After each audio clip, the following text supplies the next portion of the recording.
তোমরা সবাই ভালো আছো।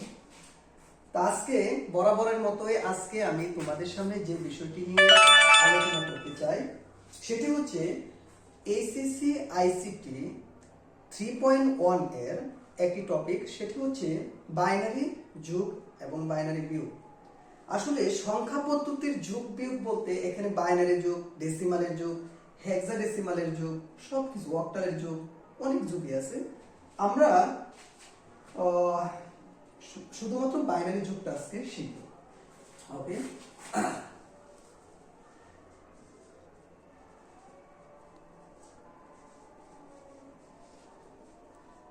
বাইনারি এডিশন, বাইনারি যোগ। তো বাইনারি যোগ করার জন্য আমরা বাইনারি সংখ্যা পদ্ধতির বেস বা ভিত্তি সম্পর্কে এটা জানি।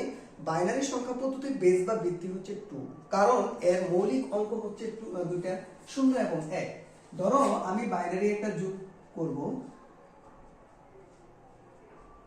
প্রথমে আমি একটু বড় অঙ্ক নিই। তো মৌলিক নিয়মে বাইনারি যোগ শিখবো আমরা। মৌলিক নিয়মে ধরো এখানে অঙ্ক আছে, এগুলোর বেস বা ভিত্তি হচ্ছে প্রত্যেকটা 2 করে। 2 1 1 আর 0 যদি আমরা যোগ করি নরমালি 2 হয়, কিন্তু আমরা 2 কি এখানে লিখতে পারবো না।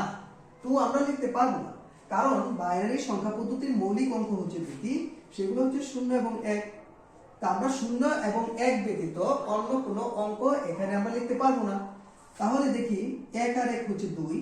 আমরা যে কাজটা করব, নোট করবা কিংবা রাফ করবা, সেখানে 2 থেকে আমরা বেস বা ভিত্তি বাদ দিব। কেন? কারণ যোগফল যদি বাইনারি সংখ্যা পদ্ধতির বেস এর সমান কিংবা এর চেয়ে বেশি হয়, তখন আমরা প্রতিবার তার বেস বা ভিত্তি বিয়োগ করব। তো 2 থেকে 2 গেলে 0, আমরা এই 0 কিন্তু এখানে লিখতে পারবো, কারণ বাইনারি সংখ্যা পদ্ধতিতে মৌলিক অঙ্ক 0 এবং 1 আছে, তা আমরা 0 লিখতে পারবো। মনে রাখবা, এখানে যতবার বিয়োগ করবা তত হাতে থাকবে বা ক্যারি। এখানে যেহেতু আমরা একবার বিয়োগ করছি, তাহলে আমাদের হাতে থাকে 1। তাহলে দেখো এখানে আমরা চলে আসি 1 0 0, তাহলে 1 যোগফল 1, কিন্তু আমাদের হাতে আছে 1। তাহলে টোটাল 1 আর 1 হচ্ছে 2। তো আমরা তো 2 লিখতে পারবো না, তাহলে আবার কি করব, ওই আগের নিয়ম 2 থেকে আমরা আবার 2 বাদ দেব। তো 0, আমরা কিন্তু সেই 0 লিখতে পারবো, যেহেতু আবার আমরা 1 বাদ দিছি, একবার বাদ দিছি, বিয়োগের কাজটা আমরা একবার করছি। তো এখানে আমরা দেখো, আমরা যেহেতু আবার একবার বিয়োগ করছি, তাহলে আবার আমাদের হাতে থাকে বা ক্যারি হচ্ছে 1। তো এই 1 পাশের অঙ্কগুলোর সাথে যোগ হয়ে যাবে। 1 1 1 মানে 3, আর হাতে আছে তোমার 1, তাহলে হলো 4, মানে 3 আর 1 হচ্ছে 4। এখন আমরা কি করব, 4 তো লেখা যাবে না, কারণ 4 কিন্তু মৌলিক অঙ্ক না, আমরা 4 লিখতে পারবো না। তো আমরা পুনরায় 4 থেকে আবার 2 বাদ দেব। তো 2 বাদ দিলে দেখো 2 থাকে।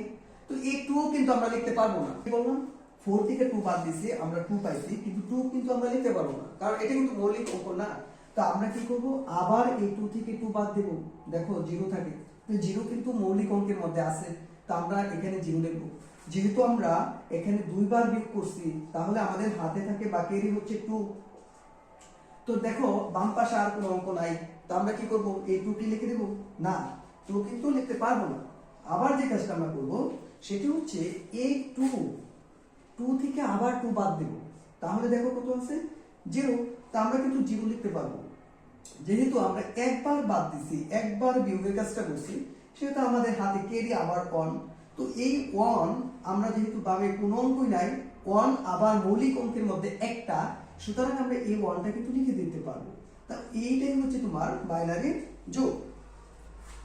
তো প্রিয় শিক্ষার্থী, আশা করি তোমরা এটা বুঝতে পারছো। আমি অতি সংক্ষিপ্ত সময়ে আরেকটি দ্রুত বাইনারি যোগ তোমাদের দেখাবো। যদি মনে করো এরকম বড় যোগ হয়, 1 1 0 1 1 0 1 1 1,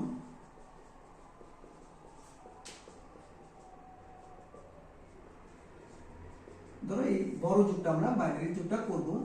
তো প্রত্যেকের বেস বা ভিত্তি হচ্ছে 2। দেখো 1 1 1 1 4, 4 কিন্তু আমরা লিখতে পারবো না, মৌলিক অঙ্ক না। মৌলিক অঙ্ক হচ্ছে 0 এবং 1। তো 4 থেকে আমরা 2 বাদ দেব। কত থাকে 2, 2 থেকে আবার 2 বাদ কত 0, তো আমরা কিন্তু এই 0 লিখতে পারবো। যেহেতু আমরা দুইবার বিয়োগের কাজ করছি, অতএব আমাদের হাতে থাকে বা ক্যারি হচ্ছে 2।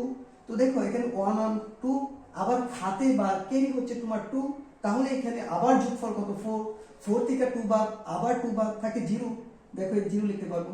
মানে এই কাজটা পুনরায় লেখার প্রয়োজন নেই তোমার, কারণ আমরা কিন্তু বিয়োগ করছি 4 পাইছি। তো আবার যেটা আমাদের ক্যারি হচ্ছে পুনরায় 2, পুনরায় আমাদের 2, এখানে কিন্তু 4 আছে আর 2 হচ্ছে 6, 6 থেকে 2 বাদ 4, আবার 4 থেকে 2 বাদ 2, 2 থেকে আবার 2 বাদ 0, তো এই 0 কিন্তু আমরা লিখতে পারবো।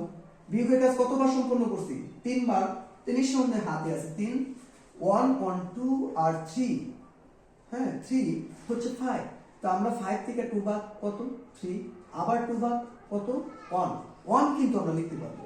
এখানে হাতে কত রইল 2, আচ্ছা এখানে হচ্ছে তোমার 4 আর হাতে আছে কত 2, মানে 6, 6 এর কাজটা আমরা একবার করছি, তো 6 থেকে বাদ দিতে দিতে আমরা শূন্য পাইবো, এই শূন্য আমরা লিখবো।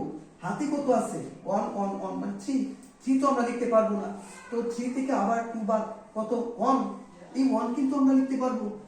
এখন হাতে আবার কত আছে 1, এই 1 এখানে যেহেতু কোনো অঙ্ক নেই, আবার 1 হচ্ছে মৌলিক অঙ্কগুলোর মধ্যে একটা, সুতরাং 1 আমরা লিখতে পারবো। এই হচ্ছে তোমার বাইনারি যোগ। তো আশা করি তোমরা বাইনারি যোগ বুঝতে পারো। আজকে এই পর্যন্ত তোমাদের ক্লাস।